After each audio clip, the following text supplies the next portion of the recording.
ಹೌದಜ್ಜ, ನಮ್ ಬದುಕೆ ಇಲ್ಲಿಂದ ಶುರುವಾಗುತ್ತೆ. ಈ ಕಡಲು ನಮ್ಮ ಅಮ್ಮನತೆ ಯಾವಾಗ್ಲೂ ನಮ್ಮನ್ನು ಕಾಪಾಡ್ತಾ ಬಂದಿದೆ. ಈ ಮರಳಲ್ಲಿ ಬೆಳೆದವರು. ಈ ಜಾಗವೇ ನಮ್ಮ ಜೀವ.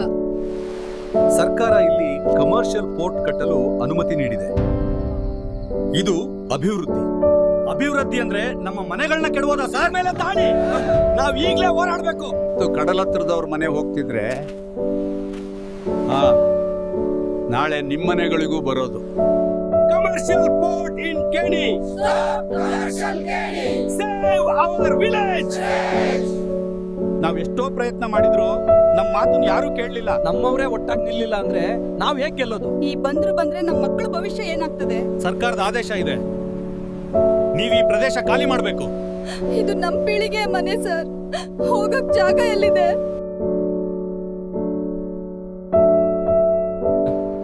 ಒಂದ್ ಟೀ ಅಂಗಡಿ ಹಾಕಕ್ ಬಿಡಿ ಸರ್. ಒಳಗೆ ಯಾರಿಗೂ ಅವಕಾಶ ಇಲ್ಲ.